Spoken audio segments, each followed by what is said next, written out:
आदाब जोधा बेगम। जी प्रणाम। जिस तरह शहंशाह ने आपको रोका, ये देखकर हम तो घबरा ही गए थे कि कहीं आपका भेद तो नहीं खुल गया, लेकिन आपको यहाँ देखकर हमें तसल्ली हुई कि शहंशाह अब तक इस बारे में कुछ नहीं जानते हैं। इसका उलट उन्हें ज्ञात हो गया है सब कुछ। क्या? जी। लेकिन कैसे जोधा बेगम? वो तो हम नहीं जानते, परंतु जिस तरह से वो हमसे बात कर रहे थे, हमसे प्रश्न पूछ रहे थे, उन्हें पता चल गया है कि आक्रमण हमने ही किया है। या अल्लाह, फिर क्या कहा उन्होंने आपसे? यही बात तो हमें भी बहुत विचलित कर रही है कि सब कुछ जानने के बावजूद उन्होंने हमसे कुछ कहा नहीं।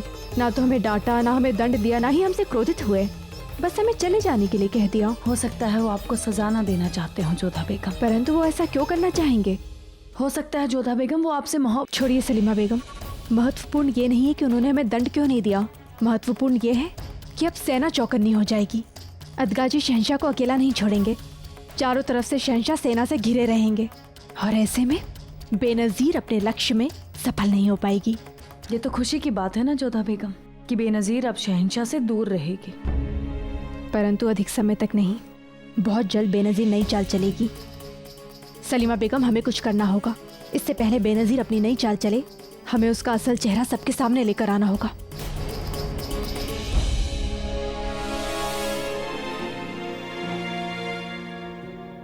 बेनजीर, कल मेहंदी की रस्म है और निकाह परसों है। तुम इतना परेशान मत हो, अभी बहुत वक्त है हमारे पास। हमें बहलाने की कोशिश मत करो ज़कीरा, हम जानते हैं हमारे पास वक्त नहीं है। एक के बाद एक हमारी चालें नाकाम रही।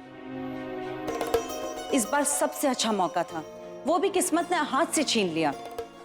हम शादी तक नहीं रुक सकते, जल्दी से कुछ करना होगा। उस शख्स का क्या हुआ जो हमारी मदद करने आने वाला था? उसकी कोई खबर? शहंशाह पर हुए हमले के बाद पहरा बहुत सख्त हो गया है बेनजीर, और हो सकता है वो कहीं फंसा हो। और वैसे भी ये सब इतना आसान भी तो नहीं है ना। तो आसान बनाओ ज़कीरा, हर बीतता पल हमें हमारी नाकामी की ओर खींच रहा है। अब वक्त है आखिरी वार करने का।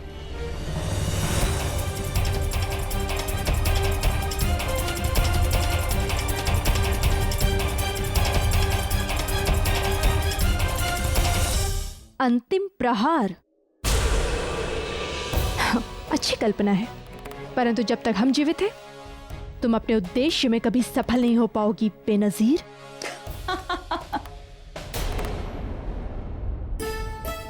तो आप हमें रोकेंगी जोधा बेगम?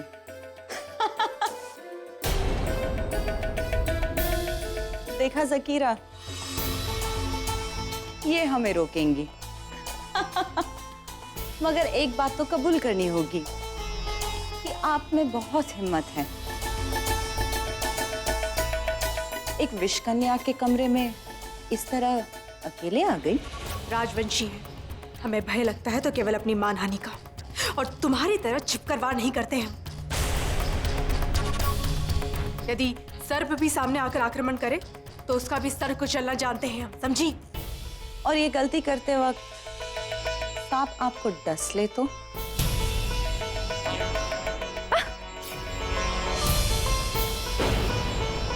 छुओ मत हमें, घृणित जंतु।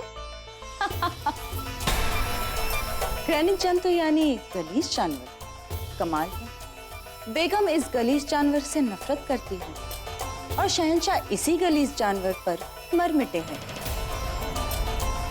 इतना तक कि हमें बेगम बनाने चाह रहे हैं।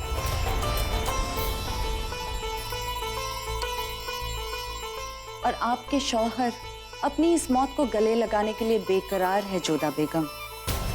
और आप अब जब अब तक कुछ नहीं कर पाई तो आगे भी कुछ नहीं कर पाएंगी। उल्टा आपने हमारा काम आसान कर दिया है। आपके एक इल्जाम ने इस कनीज को बेगम बनने तक का रास्ता दे दिया है। जिसे हमारे जहर से बचाना चाहती थी वो शहंशाह खुद हमें अपने गले का हार बनाने को तैयार हो गए हैं। तुम्हारे इस अट्टहास में विजय कम और आक्रोश अधिक दिख रहा है, क्योंकि तुम अभी तक अपने उद्देश्य में सफल नहीं हुई हो ना, और हो भी नहीं पाओगी। जानती हो क्यों?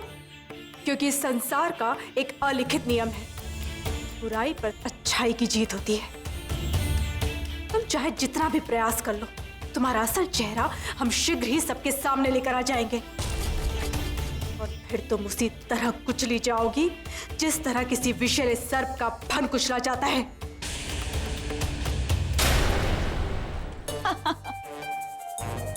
ठीक है, तो आप यहाँ बैठकर इंतजार कीजिए, तब तक हम अपना काम करके यहाँ से निकल भी जाएंगे।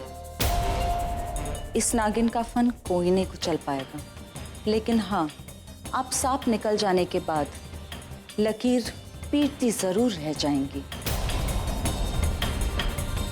खैर, आप हमारा वक्त बर्बाद मत कीजिए। मेहंदी की रस्म है ना, काफी तैयारियां करनी है। आखिर हमें बेगम जैसा दिखना है। हंसी अंतिम अट्टहास है तुम्हारी, क्योंकि आगे हंसने का अवसर शायद तुम्हें ना मिले, क्योंकि जब तक जोधा जीवित है शहंशाह का कोई कुछ नहीं बिगाड़ सकता है। वाह, क्या मोहब्बत है। कर्तव्य है हमारा, तुम नहीं समझोगी। विवाह से पूर्व हमने वचन लिया था कि हर संकट में अपने पति से पहले हम उसका सामना करेंगे, और हम राजवंशों में जान भले चली जाए परंतु अपने वचन से नहीं भटकते हैं। आपको हमारे जहर से डर नहीं लगता? नहीं, मीराबाई के विषय में कदाचित तुम नहीं जानती होंगी। राजवंशी थी और हलाहल का प्याला भी उनका कुछ नहीं बिगाड़ पाया। हम भी उसी भांति राजवंशी हैं। तुम हमारा कुछ भी नहीं बिगाड़ पाओगी बेनजीर। तुम शहंशाह का कुछ भी नहीं बिगाड़ पाओगी।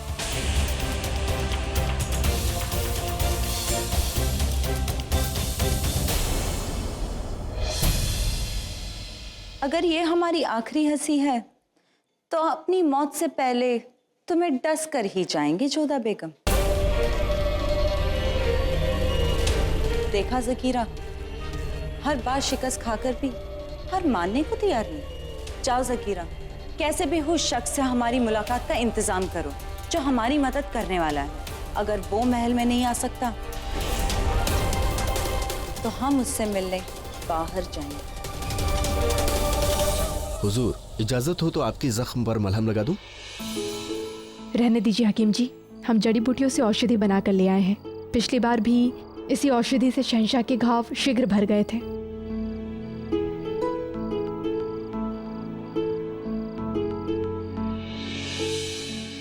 ऐसा फर्ज निभा रहे हैं आप लोग? शहंशाह ने कहा उन्हें हिफाजत की जरूरत नहीं और आप लोग मान भी गए। माँ जी से कहा कि बेनजीर नाव चला लेगी तो वो भी उतर गए।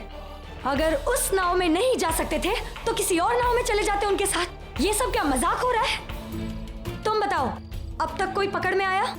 इस हमले में बाहरी लोगों का हाथ नहीं है बेगम साहिबा। जो भी है शहंशाह का करीबी है। हमारे ही तीरों का इस्तेमाल करना और गायब हो जाना इशारा ये करता है कि वो महल से ही कोई है।